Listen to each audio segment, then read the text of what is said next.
Quiero decir que lo que se articula como instancias de inscripción poética, cada poema, parecieran convenir en una imaginería que se organiza casi como una constelación. Debemos tener en cuenta que en las constelaciones hay estrellas que apenas son perceptibles. La intuición de que vivimos, y esto es irreversible, en las renuencias de un holocausto, ruinas, memorias, lo inevitable y portentoso del fuego. Sin embargo, la imagen del fuego es como una fisura aperturista de sentido.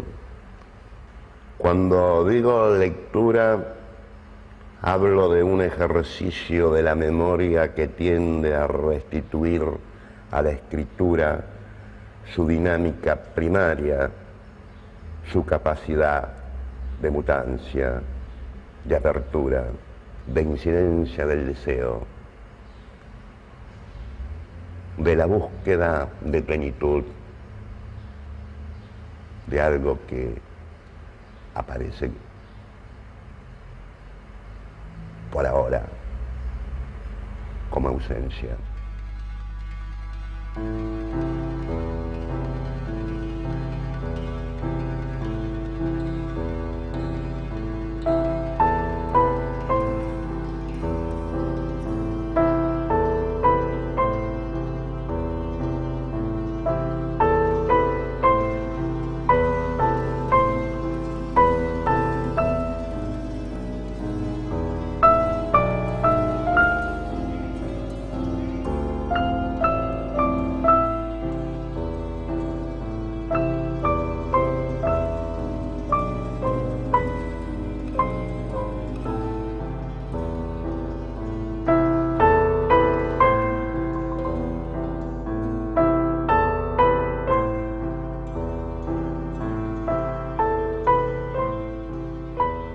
Nunca imaginé que esta historia me llevaría tras los pasos de un fantasma. Nunca imaginé que sería yo quien regresara a su tierra natal para recobrar después de 100 años de injusticia y desmemoria algunos indicios que nos devolvieran su imagen.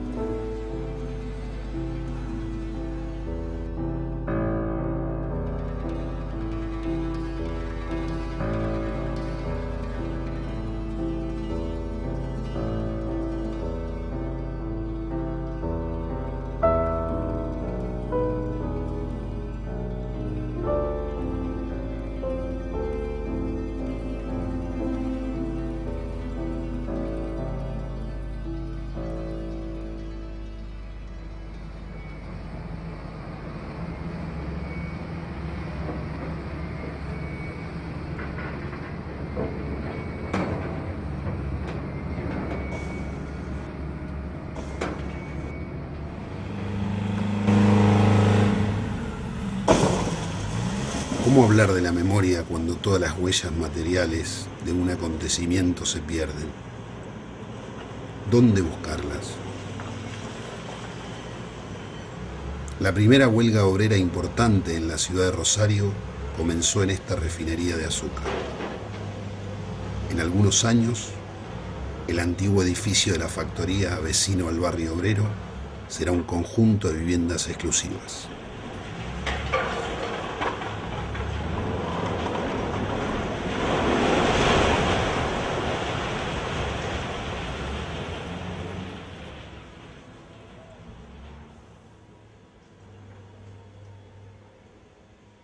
La ciudad muta y en ese movimiento olvida.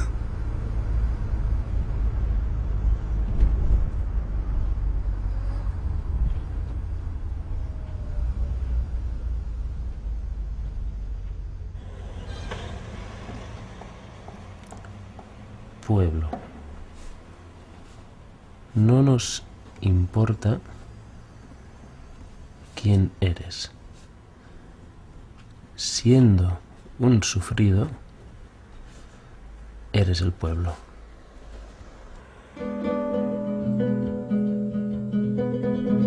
Empiezo estas notas como si fuesen un delgado hilo hacia el pasado, apuntes para el prólogo de un libro escrito por mi padre antes del golpe militar de 1976. Perdido entre pilas de cosas amontonadas por el miedo durante 27 años, un ejemplar apareció inesperadamente en mis manos el día de mi cumpleaños.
Para instalar cualquier política que supusiera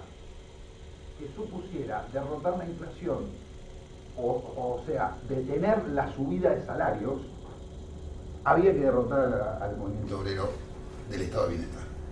Entonces, la primera medida que se toma es adaptar una serie de medidas contra el movimiento obrero. La primera y más famosa es la famosa huelga de los mineros del año 80-81, en el cual durante mucho tiempo los mineros están en huelga y por otro lado Margaret Thatcher no da el brazo a torcer hasta que de alguna manera el sistema de huelga se deteriora y las empresas mineras son privatizadas y es expulsada una gran cantidad de obreros de las minas.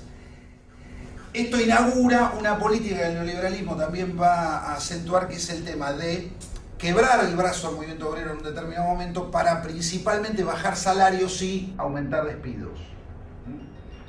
La idea del neoliberalismo era presionar sobre los salarios con una tasa de desocupación. Hola Robert, ¿cómo andás? ¿Qué haces? Bueno, muchísimas gracias Robertito. ¿Todo bien vos? Sí. Dale, puede ser. En el bar, dale. Y no sé, tipo 7, ¿te parece? Dale. Aquel día del año 2003, la sorpresa y el recuerdo de un texto olvidado acaparó nuestra atención cuando mi amigo Roberto Frutos nos regaló un ejemplar fotocopiado del fusilamiento de Joaquín Penina, el libro escrito por mi padre para la editorial Biblioteca Vigil. ¿Me llamaste? ¿Qué pasó? Sí, tengo algo un regalo para ustedes. ¿Qué? No se van a imaginar. ¿Qué?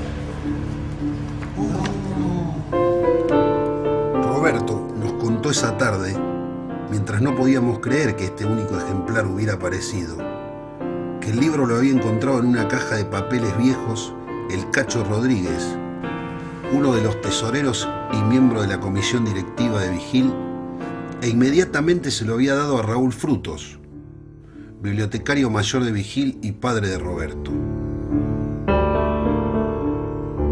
La tarde fue cayendo y un sinnúmero de preguntas se me desprendían ante el libro recuperado, del que mi padre nos había hablado a todos hasta el cansancio.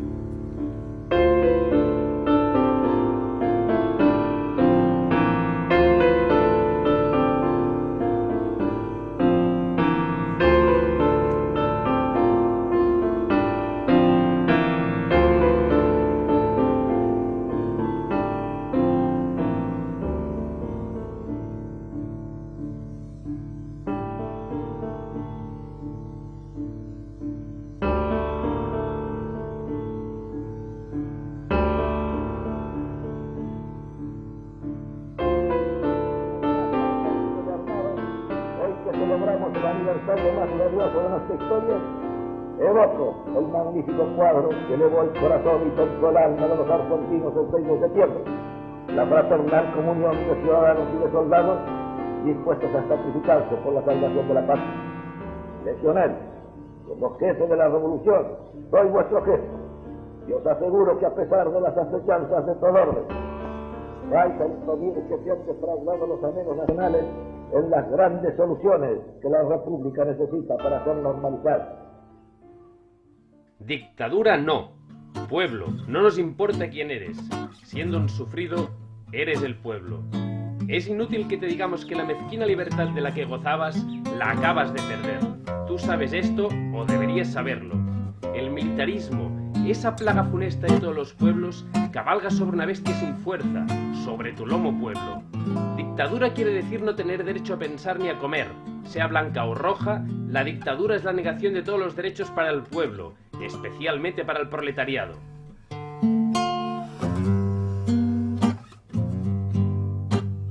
En cierta forma, Joaquín Penina, un obrero, anarquista, catalán, venido a estas tierras a mitad de los años 20, y mi padre, el poeta rosarino Aldo Oliva, fueron víctimas de la primera y la última dictadura en Argentina, blancos distintos de una misma lógica represiva. Antes de dejar el país, mi padre quemó sus manuscritos más comprometedores, entre ellos los originales del libro sobre Penina. Su exilio en Cataluña, más económico que político, fue breve. La lejanía de sus hijos, la historia no cerrada en Rosario, demasiadas cosas sangrando, lo devolvieron al país cuando ya alumbraba la democracia.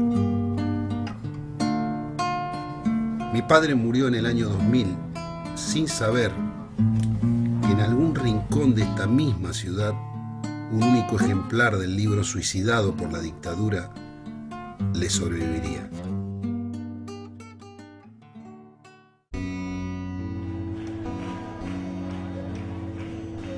Con Florencia nos conocimos en el año 92, militando en la agrupación universitaria Santiago Pampillón.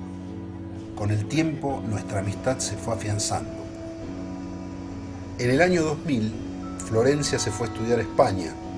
En 2003, comenzó a militar en la Plataforma Argentina contra la Impunidad Barcelona, una asociación de derechos humanos que surgió en 1996 para apoyar desde España la condena a los militares de la última dictadura argentina.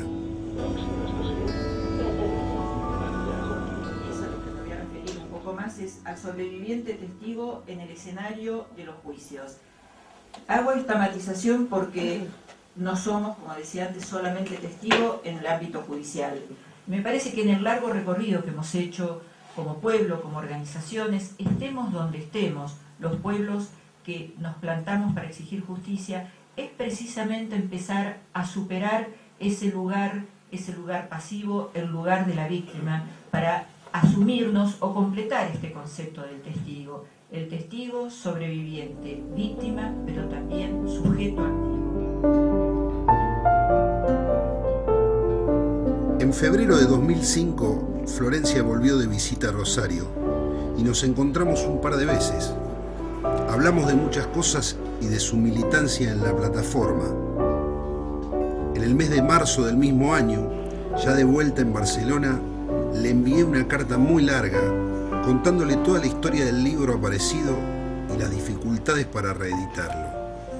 En la siguiente reunión de la plataforma, Florencia llevó la propuesta y después de la aceptación por parte de los compañeros, prácticamente sola se puso en campaña para conseguir financiación. Durante 2006, Florencia consiguió que El Viejo Topo, una editorial comprometida con temas sociales e históricos, se encargara de la edición e impresión del libro.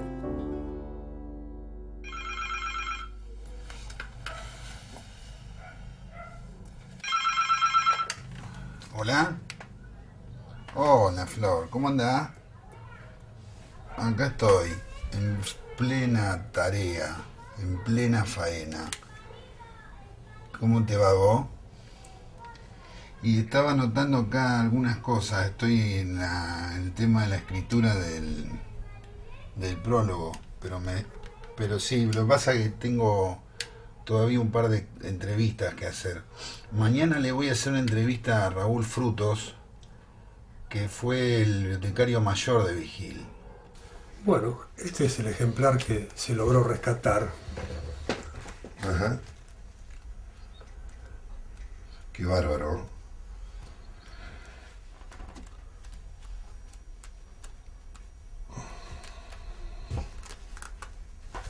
Tiene la foto también. Claro, y no tiene la tapa. Fíjate cómo en lo que subsiste de la portada le han agregado un número 3 en virome, claro, que era el número dentro de la colección. Claro.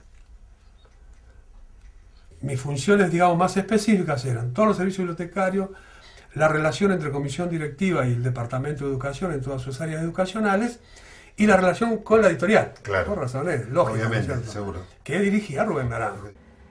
Mi papá ya estaba integrado a este grupo, se suma él por los años 63 más o menos, que lo convocan para hacer el mural de la biblioteca, ve lo que sucede acá, se entusiasma mucho, lo invitan a quedarse. Ese grupo de jóvenes muy entusiastas va creciendo en su intención de mejorar esa calidad que tenían de biblioteca, incluso inventan una forma de hacerse de recursos económicos como para poder crecer y avanzar, inventan una especie de rifa. En muy poco tiempo esa rifa los provee de muchísimo dinero y empiezan a comprar las propiedades de esta cuadra, a proyectar el primer edificio, el grande, que primero era grande, donde se alojaba el Jardín de Infantes, que fue una de las primeras creaciones que tuvo este grupo, y la biblioteca. Una de las muchísimas actividades educacionales, culturales, mutuales que tenía, aparte de una biblioteca muy importante, de cerca de 60.000 volúmenes, fue comenzar alrededor del año 66 la edición de libros, en un sello que luego se transformó en el sello Editorial Biblioteca. La idea fue siempre producir libros con una perspectiva del interior, de la provincia de Santa Fe, con temas y autores que interesaron a la provincia y a la ciudad en especial. Así se fueron desarrollando una serie de temáticas de distintos aspectos, de temas educacionales, temas literarios, temas ensayísticos, toda una serie que llegó a editar cerca de 100 títulos distintos. Una colección que se programó ya en los años 70 fue la colección Testimonio, que incluyó en una primera tirada 5 títulos distintos. Yo le propuse a Rubén hacer una colección, que era un poco la idea que tenía la Vigilia, hacer colecciones populares, digamos, ¿no? Muy bajo costo. Entonces empecé a elegir distintos colaboradores, bastante caprichosa fue la elección, digamos. El primero que también pensé fue Norberto Galazo. Y él me dijo, bueno, me gustaría escribir sobre la década infame. Una de las propuestas fue de una profesora María Luisa Rosena, y me parece que ella fue la que escribió sobre las revoluciones radicales en la década infame. Gladys Onega, que escribió un libro que se llamó La década infame, que es el único que yo conservé, que es esta edición bien rústica, que fue igual al libro de Aldo después. En las lecturas que fuimos haciendo, yo fui haciendo, y que incluso Riestra también, analizando todo ese periodo de la década infame, del 30 hasta el 40, una cosa así, ¿cuáles habían sido los temas que jalonaron en toda esa década? Apareció el tema de Penina, el primer fusilado en la Argentina. Entonces, ¿quién puede escribir sobre Perini? Yo le voy a decir a Aldo. Y bueno, le dimos un plazo, porque la colección tenía plazo para terminar los 5 libros y mandarlos a la imprenta. Y me acuerdo que me hizo sufrir muchísimo, porque sí, ya está, bueno, pero Aldo, mira que faltan 15 días. Y a los 15 días, dice, no, yo estoy trabajando, no sé si estaba trabajando, pero al final me dio un ultimátum y apareció con el trabajo, que se llamó El fusilamiento de Perini, y me acuerdo que se hicieron 25.000 ejemplares, 5.000 ejemplares por título. Llegaron los libros terminados, me acuerdo que era una pieza, paquete, era enorme. Y Naranjo dijo, me parece que con mucha sensatez, bueno, incluso habló con la gente, con Duri, con la gente de la conducción de la Vigil, y dice, mira, ahora ya termina el año prácticamente, ya todo el mercado editorial ya está todo lanzado, los BC, y todo. Me parece que lo mejor que podemos hacer es dejarlo para el año que viene y lanzarlo en marzo, lanzar la colección, los 5 títulos y llenar la ciudad de afiches, porque la Vigil tenía mucha vía pública por el tema de la rifa. Entonces tenía capacidad para hacer cartelería, se podía hacer un buen impacto publicitario y de marketing, ¿no? Bueno, le erramos porque lo dejamos para el año siguiente, en marzo vino el golpe y la colección quedó toda arrumbada en los paquetes y después la quemaron, según todas las certezas que existen, ¿no? Porque no quedó rastro de la colección. De los 5 títulos de esa colección, el más conflictivo era el de Perini. Era el de Perini. ¿No es cierto? Entonces es muy posible que alguna mano con la mejor intención, como sucedió en todo el país con los que tenían libros, ¿no es cierto? Claro, Que claro. cuántos quemaron, ocultaron, enterraron, tiraron por los inodoros, ¿no es cierto? Seguro. Porque tener un libro que podría ser conflictivo era muy peligroso, hasta tener libros era peligroso, Seguro. ¿no es cierto? Bueno, alguna mano lo hizo. Como ausencia.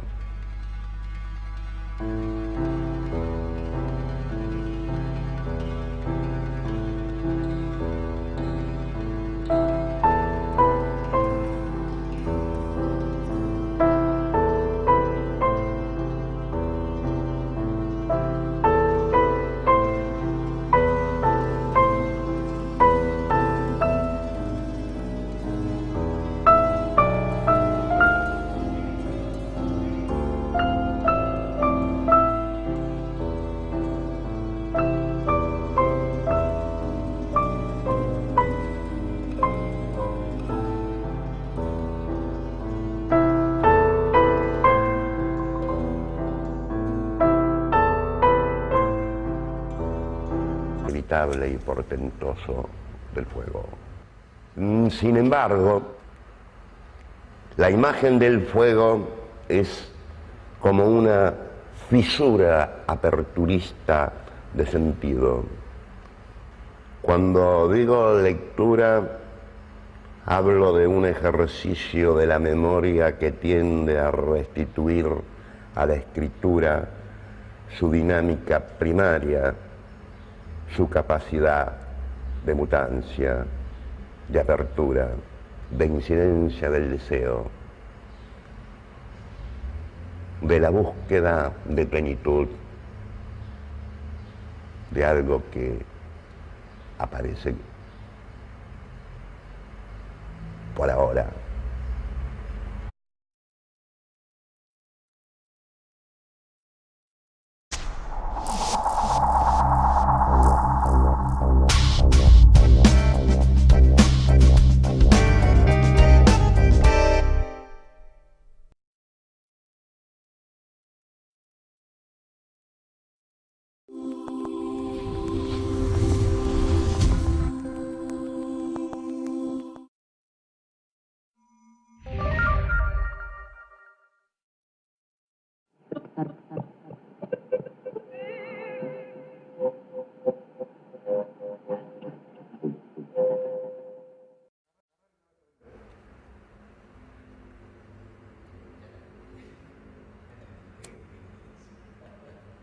Quiero decir que lo que se articula como instancias de inscripción poética, cada poema, parecieran convenir en una imaginería que se organiza casi como una constelación.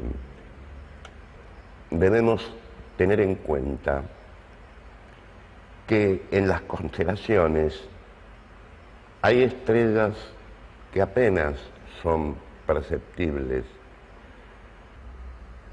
La intuición de que vivimos, y esto es irreversible, en las renuencias de un holocausto, ruinas, memorias, lo inevitable. Nunca imaginé que esta historia me llevaría tras los pasos de un fantasma. Nunca imaginé que sería yo quien regresara a su tierra natal para recobrar después de 100 años de injusticia y desmemoria algunos indicios que nos devolvieran su imagen.